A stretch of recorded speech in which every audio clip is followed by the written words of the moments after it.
The HIV/AIDS epidemic in sub-Saharan Africa has orphaned a generation of children.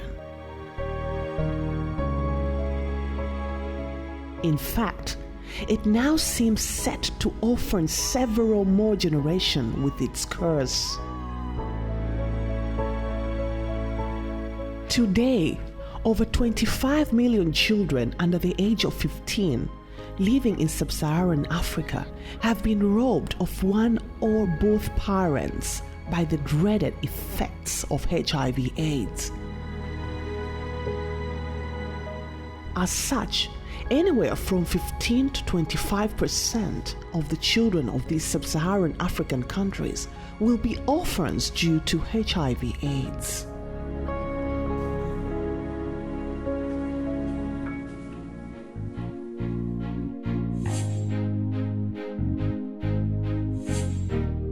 The Tanzanian Ministry of Health and Social Welfare estimate reveals there are 2.5 million orphans and vulnerable children in Tanzania, of which only about 6% receive external support.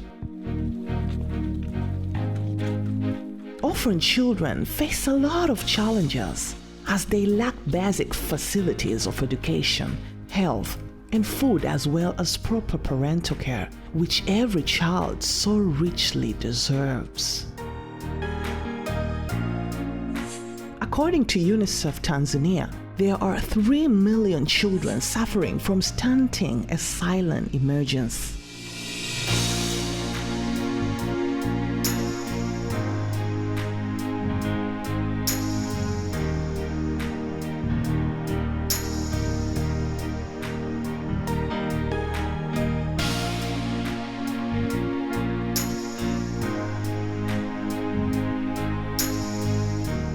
Obviously, with such adverse circumstances, one can imagine the life of an orphan can have in Tanzania. Orphan houses abound everywhere, but without food, shelter, and care. According to studies, 80% of widows are denied share in family inheritance, and hence orphans just live in extremely poor shelter made of grasses. Mwanzo kwa tunakula, lakini sasa ndio huna uhakika muda gani utakula, kitakapopatikana ndio unapokula. Lakini sasa chakula ukiwa nacho unakula kwa wakati maalum. Silimi kibarua, nalima tu shamba. Kwa hiyo wakati wa mavuno mambo yanakuwa mazuri, lakini kipindi kikiwa kigumu kama mavuno machache ndio tunaishi kwa shida tu hizo.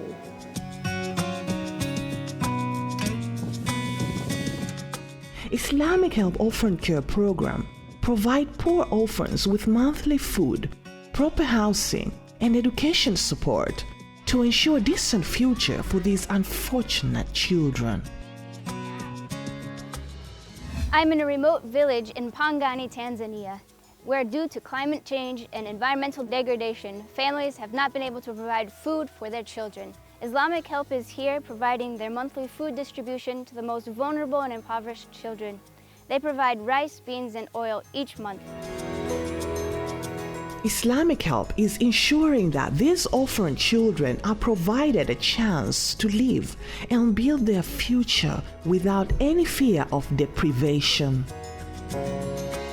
The food provided by Islamic Help meets UN standards in quality, taste, and calorie content, and the quantity is sufficient to meet the needs of a family of 4 for the whole month.